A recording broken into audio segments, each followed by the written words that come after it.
There is a highly popularized, romanticized idea of how to create a meadow. You buy a bag of generic wildflower mix, scatter the seeds across an empty lawn, water it, and wait for nature to take its course. In reality, 92.8% of projects that follow this casual approach fail completely. The underlying reason for this massive failure rate is basic biology. In regions like Pennsylvania, open land naturally wants to revert to a forest. If you leave a patch of dirt alone, trees and shrubs will relentlessly invade that space to build a canopy. This image shows what a true meadow actually looks like. It is a rare, localized ecosystem dominated by grasses and flowering plants. It only survives here because the extreme environmental constraints of this headslope, the soil is incredibly thin, rocky, and dry, naturally block trees and shrubs from taking root. Because those harsh tree-excluding conditions are so rare, human beings have to step in. We have to artificially replicate those biological constraints to keep the forest at bay. Successful meadow establishment requires the same precision, data-driven planning, and mechanical execution as a civil engineering project. To beat that 92% failure rate, the first step is discovering the invisible ecological zones hiding beneath the surface of a seemingly uniform field. You have to map 3 specific variables: the exact number of hours of direct sunlight the area receives, the physical depth of the topsoil, and where the water actually sits underground throughout the year. This topographical map illustrates how these variables interact. They overlap, creating sharply defined microhabitats that shift abruptly from dry uplands down into highly saturated low spots. If you broadcast a uniform seed mix across these boundaries, plants outside their required microhabitat will simply die. You can see the result of these subtle moisture shifts in this real landscape. It holds 2 distinct meadows in one view.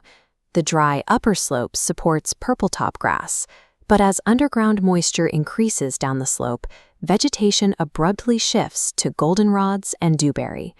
Mapping the land's inherent constraints must occur before you select a single plant for the site. This exposes the trap of the standard 50-seed internet mix. Commercial suppliers charge you for dozens of varieties, hoping a few will stick, while the vast majority are doomed to fail in your specific soil conditions. The professional counter-approach is ruthless elimination. You narrow your selection down to a core group of just 8 to 12 native species that perfectly match your mapped zones. Look at this specialized bog-like meadow. Rainwater collects in a slight rocky depression, creating an environment where only highly specific plants like cranberry, mosses, and dewberry can survive. Over millennia, native plant populations have evolved to the specific photoperiods, mineral concentrations, and rainfall cycles of their home ecoregion. A native seed sourced from a Kansas prairie is biologically calibrated for a climate and soil chemistry entirely different from the Pennsylvania hills. This regional mismatch causes these plants to struggle or fail, even if they are technically the correct species.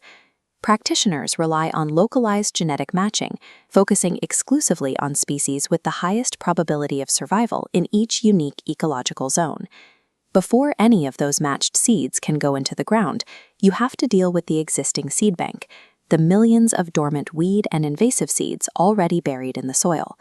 Exhausting this seed bank is a war of attrition.